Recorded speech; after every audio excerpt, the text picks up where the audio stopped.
You excited? Yola. Okay. Yalla. Start of the hike, leaving the van behind. Those are some other van people that we met last night. Ready? Excited?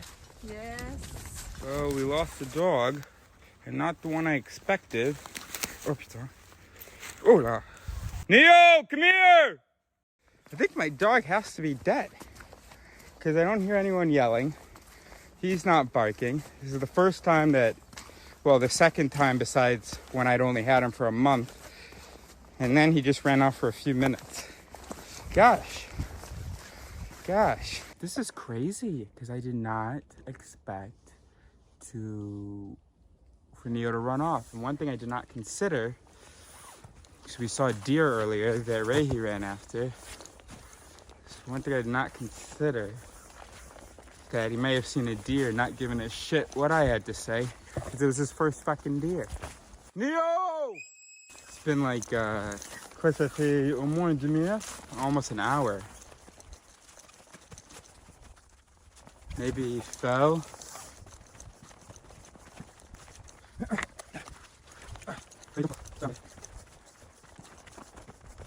Maybe he like slid down and got stabbed by something. Okay, let's try his beeper. Attends, it's like this. Okay. Nope.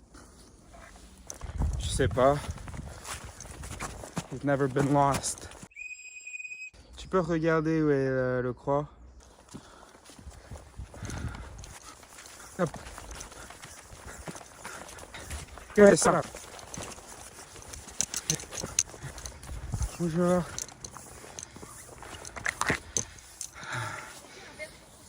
Yes.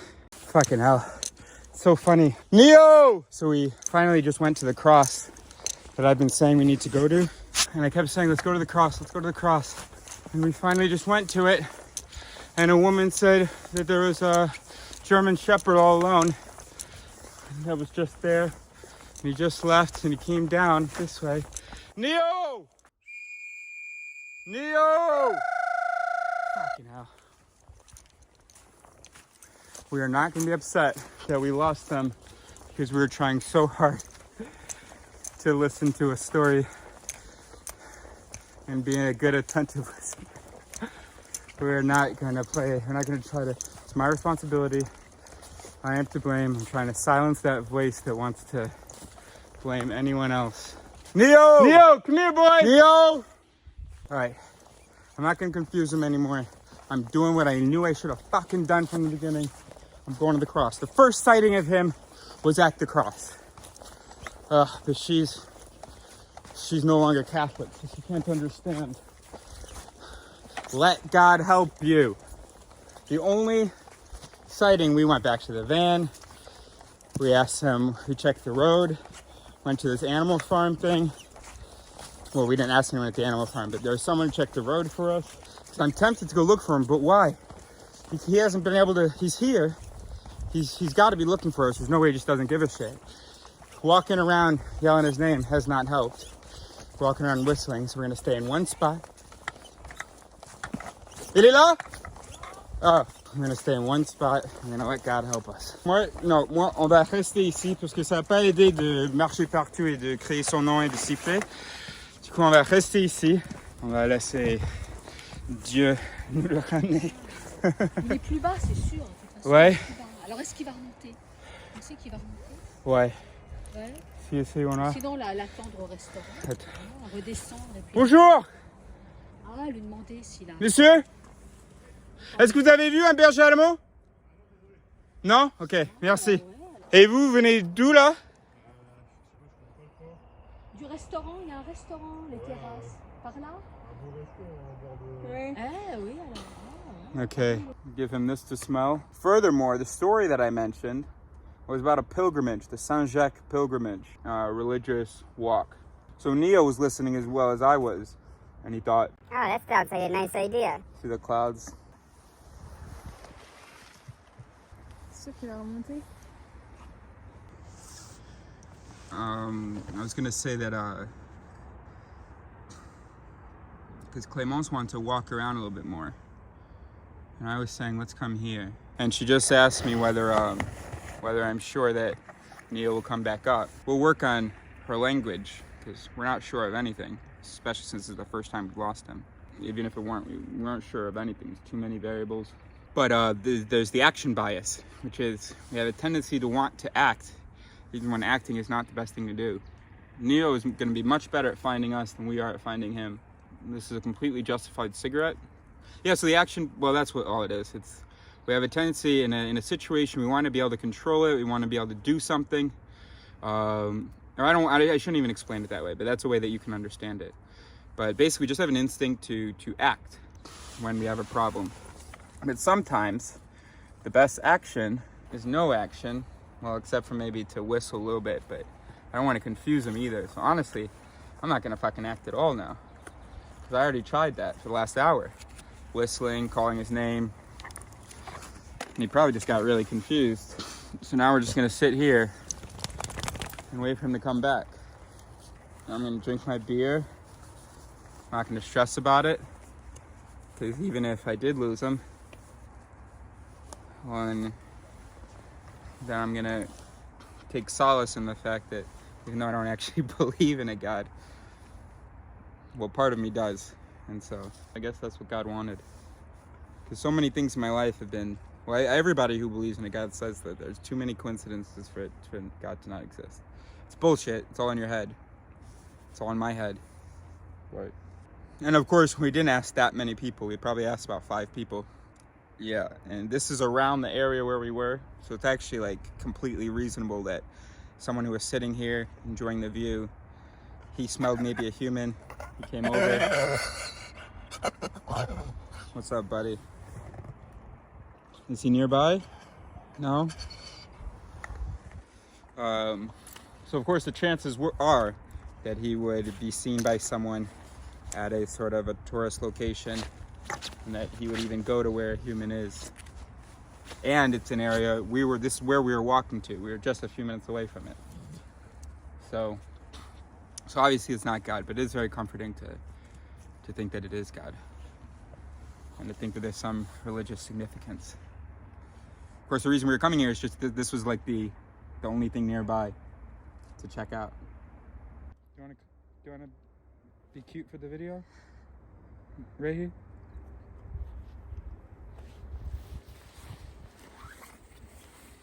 Tu sais, moi j'ai perdu quelques personnes quand j'étais jeune. Et genre, il y avait plusieurs personnes. Il y avait ma grand-mère. Et moi, je suis très sensible. I'm very sensitive. And so that's what my mom says. And I think it's true. So when I was a kid, it was like within like a year, I feel like. Well, I don't know how long it was really, but Cairo never really knew our grandmother. I was only a kid. I was like 8 when she died. No, because Cairo was born, so I must have been like 10. So there's my grandmother, there was the daughter of my 2nd grade teacher, there was my uncle, and there was the husband of the person who worked at my, so it was over the course of like 5 years. But I guess I was so sensitive, and there were some things I turned off, I think, because I was like, oh, no. Well, I didn't think this like rationally. I didn't go, oh, no, this is too much to deal with, you have to turn it off, turn off the... Hey, no, we don't bite that. Turn off the grief. But I remember I was sobbing when my uncle died. And I was like, why, God, why? Even though, we don't believe in God in my family. But that's just what they say on TV, I guess. Or I guess I've always felt God. Actually, you're distracting me a little bit right now. Thank you, buddy. And that was amazing. Thank you. Wow. Yeah, and then with my romantic relationships, with my OCD, there are things that I, used to get upset about. And I guess I've had to turn off a lot of things. I don't know how I did it. I guess just habituation, which is a psych term for, well, you can probably figure out what it means. It's basically just basically, all right, let's take advantage of this. So basically, the brain, one thing about, all right, I was going to say the brain works like this, but I'm not speaking generally. I'm speaking about one way in which the brain works. Is that there's two opposite processes. There's sensitization and there's habituation. I can't really talk about sensitization because I don't know what triggers it, what makes you more sensitive to something. But habituation is when there's a lot of the same activity in the brain, so like stress over the same thing, or even just the same kind of stress over and over again. And so basically, when I talk about the brain, I often talk about voices. There are all these different voices in the brain. And what I mean by voices, I don't actually mean voices. What I mean is different sort of parts of the brain, different instincts, different networks, different motivations, different thoughts, different feelings, etc. So an example of that is that maybe if you lose someone, you have a voice that goes, This fucking sucks. or if you're in a relationship and it ends and you didn't want it to end, This fucking sucks. and when you have that voice, this fucking sucks, go over and over and over again, the normal human brain, a healthy human brain, and mine is not normal in most ways, but one way in which it's exceptionally adaptive is that I think I might be pretty good at habituation. So when I lost people when I was a kid and I was sensitive, my brain was like, All right, we're not going to keep screaming, this sucks, this sucks, this sucks. We're not going to keep sending this pain to the rest of the body and the brain, because apparently that's the world that we live in. We lose people. So it habituated, and in French, so if you speak French, it's even easier to understand, because in French you can say habitué. But it got used to it, basically. Got used to it, and it said, Okay, so we're only going to save that this sucks. Neo!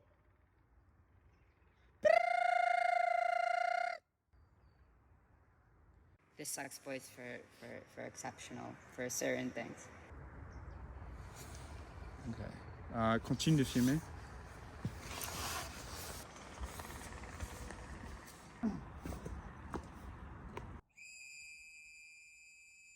Neo! Come here! Devant la caméra.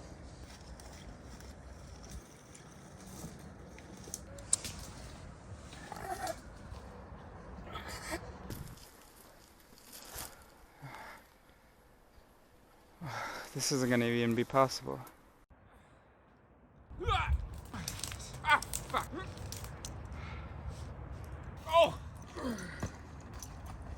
Neo! Alright, so here at the cross, where I wanted to fucking come to wait for Neo, when we got here, someone said that they had just seen him. He had just come by, and he went down that way. That was like 40 minutes ago. So it gave me hope, but haven't found him since. Clémence has just gone down to look, and so I'm up here waiting for him. Smoked a couple cigarettes so that maybe he would recognize the smell. Yeah. Where are you, Neo? J'ai partagé ma position. Ok, attends. Eh bien, du coup, t'es pas au camping? Non, c'était sur la route. Okay. Clémence went back down to the camping car, or to the caravan, or what do you call it in English? To the RV. While I continued to wait by the cross. And she found him. He was there by the RV. That looks like his poop, actually. So, yeah. Yeah, I mean, we probably should have waited by the RV. But I was so compelled by the religious signification of, or significance, what am I trying to say? Of this cross, that, and I was so regretting not having come here immediately like I had wanted. Hey, yo, come on. And, but yeah, oh man. So despite everything I said about the action bias, she had an impulse to go back to the RV, which is obviously the reasonable thing to do. We had already gone back to the RV once. And then when we came back up, we learned that he had been here. But thank you, Clémence. She just called me and found the dog. I have to close these bags and I came back up. So I just had left because I just learned a few minutes ago. And I came back up because I realized I left my beer can here. So awesome. So Neo's found. Bravo, Clémence. So Neo kind of ruined our hike, didn't he? Didn't he ruin the hike? But you were so good, weren't you, buddy? You were so good. I thought you were the one that wouldn't come back. So, do you want to explain to us, Neo, what happened? Neo, what happened? Tell us. Explain us. Explain it to us. No? Hard to explain, you wouldn't understand?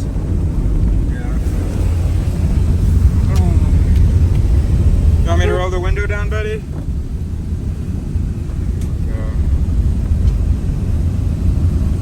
Actually, it's kind of a good thing that we lost Neo because I don't even know really what we're gonna do up here. Because when I was up here it was the summer, so there wasn't all this.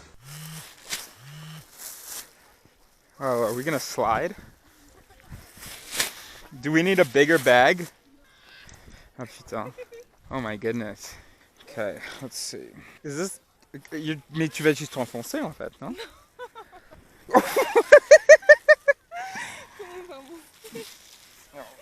Bah déjà comment on va descendre? Moi je te crois pas hein. Moi je... c'est ça. Moi je pense que tu vas juste enfoncer dedans. Moi je pense pas que tu vas loin hein. Okay, ready? I'm actually really embarrassed to even be trying this. Okay.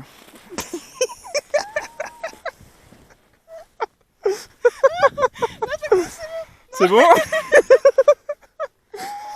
This is nice also. Okay.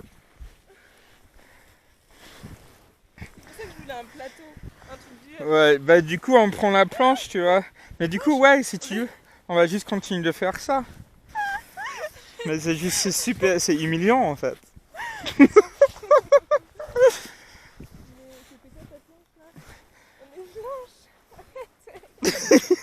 Waouh! Wouh! C'était quoi ta planche? Ou sinon on fait un chemin déjà, Ouais. et après, du coup on va tester là. Là je vais tester le chemin que j'ai déjà fait. Oh putain, putain. Okay, ready?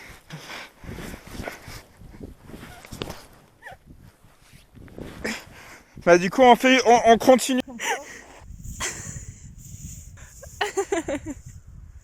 Ok, j'essaye. Ok. Vas-y. Décoincé.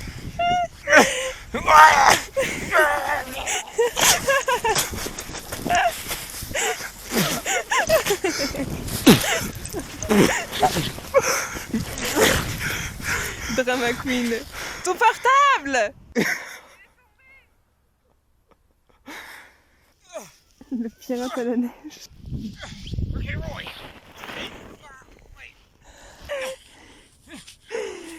C'est le fuck.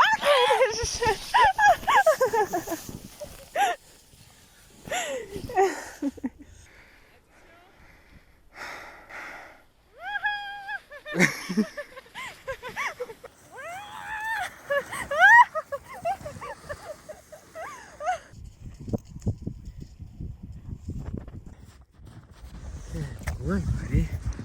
Hey Nia, come here.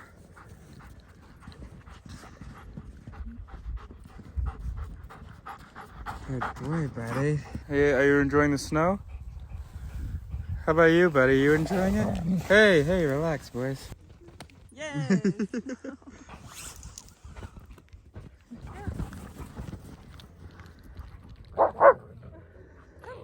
Hey, hey, hey, what are you doing? What are you doing? Neo, what the fuck? No! Oi! Oi! I was talking to Clémence just now about dog training. Not that I'm an expert in it, but when I got my two dogs, you know, I got a lot of advice and I watched a good deal of videos about how to work with your dogs, how to train dogs and all that stuff. And Neo and Ray, he just got in a big fight. And one thing we're gonna work on with Clémence is her instinct to record anytime something fun happens. And I was like rolling around in the snow trying to keep them separated.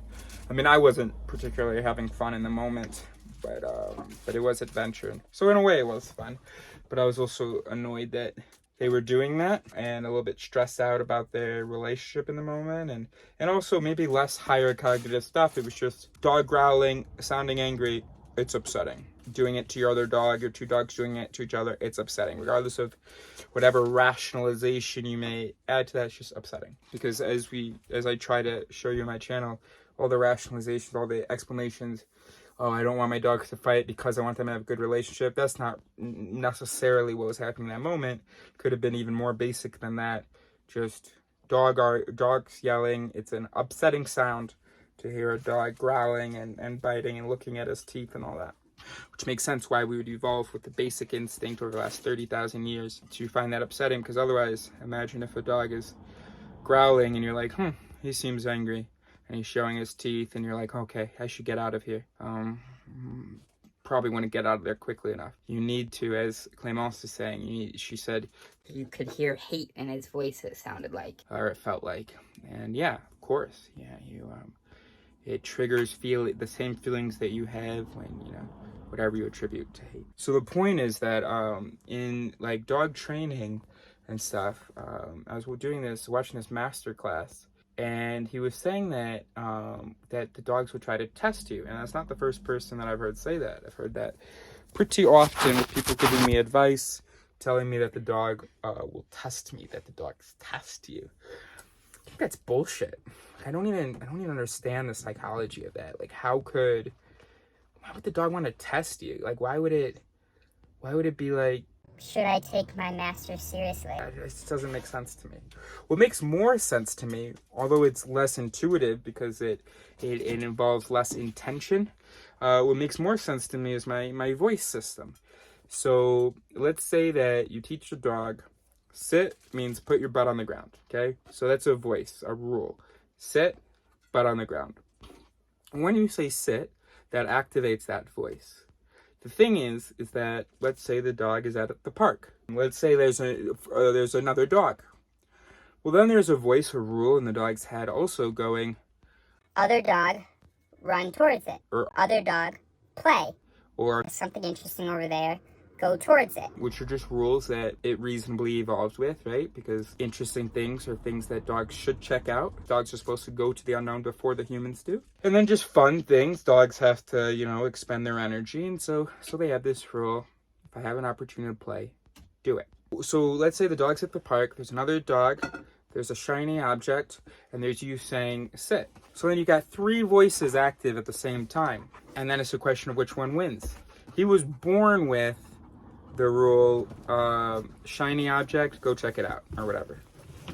Wasn't born with sit in English, or assis in French, or whatever, means put your butt on the ground. Now, he may have been born with, like, there's a placeholder there, so there's some kind of rule, like, so if a human tells me to do a thing, there are certain things I already know how to do. I know how to sit, I know how to lie down, and I'm just kind of waiting for sort of what instructions.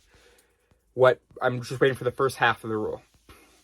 I know how to sit down, but I don't know when to sit down. And so you teach them, when I say sit, that's when you sit down. Or also whenever you want. But definitely when I say sit. And so in the brain, you've got these regions and networks competing. And so you've got the one that says, if I hear sit, I put my butt on the ground. And you've got another one, if I see something interesting, I go towards it. You've got another one, if I see another dog, I go towards it, etc. And when you've got those three voices going, basically it's just the loudest one wins. Whichever one can activate the behavior. Because they're kind of competing, and ultimately only one can really activate the behavior. And you'll see that. You'll see, like, a dog, you'll, like, call him, and he'll hesitate, and he'll be stuck. And he'll look at you, and every time you call him, right in that moment immediately after calling him, that's when that voice is most active. So he'll start to come towards you. But he'll still be aware of that thing. And there's another rule. If aware of a thing, look at it. So then he looks at it, which engages the rule, if I see something interesting, go towards it. So then he starts to go back towards it. You call him again. And then now you've got the voice that's able to take over the motor control, which is to, come. And he's just stuck. And you have to keep saying come to sort of keep encouraging that voice. Well, that's not advice for training, because really you're not supposed to keep repeating a command. You're supposed to get it so that teach the dog such that when you say the command, it's the strongest voice, it's the only voice that really matters, and that leads to behavior, and it happens, right? And I've gotten really good at that with Neo. So when Neo and Rehi were fighting, I've gotten mastered it yet, but when Neo and Rehi were fighting, Neo had a really loud voice in his head. I need to like punish Rehi, or I need to, because neither of them is bleeding as far as I can tell.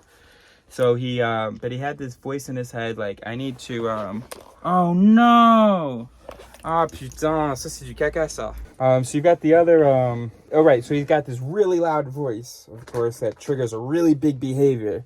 And that really loud voice is, and I don't know what triggered that voice. I don't know what he thought Ray did, or I don't know what he wanted, but for whatever reason, there's this really loud voice saying, I need to be mean to Rehi. So then I got him to kind of freeze for a little bit, and he was just growling like this at Rehi. He was over Rehi, and I was saying stop, and he was trying to, I won't say he was trying to stop, but that voice was active to get him to stop, but it didn't, have good enough control. The other voice to do harm was louder. And I think it's a really unhealthy way to look at it. I think it's really unhealthy the way that we look at other humans, the way that we judge intention. We attribute everything to intention, even though I think most of the time when people do harm to other people, it's unintentional. Or even they weren't even aware that harm would be caused because they didn't think about it, or maybe they just couldn't have known. They didn't even have the knowledge. But anyway, we'll talk about that another time. But just what I'm saying about the dogs is just have to make the voice louder. Don't think that your dog is testing you. It's just that voice is not loud enough in enough circumstances to trigger the behavior that you want, rather than the behavior that is already that he's already ready to do, given whatever other stimuli there are. I think that makes a lot of sense, and I think you should take it seriously. And if you have a dog, stop thinking that he's trying to test you. Just be patient with him. Know that it's just about making the voice loud enough.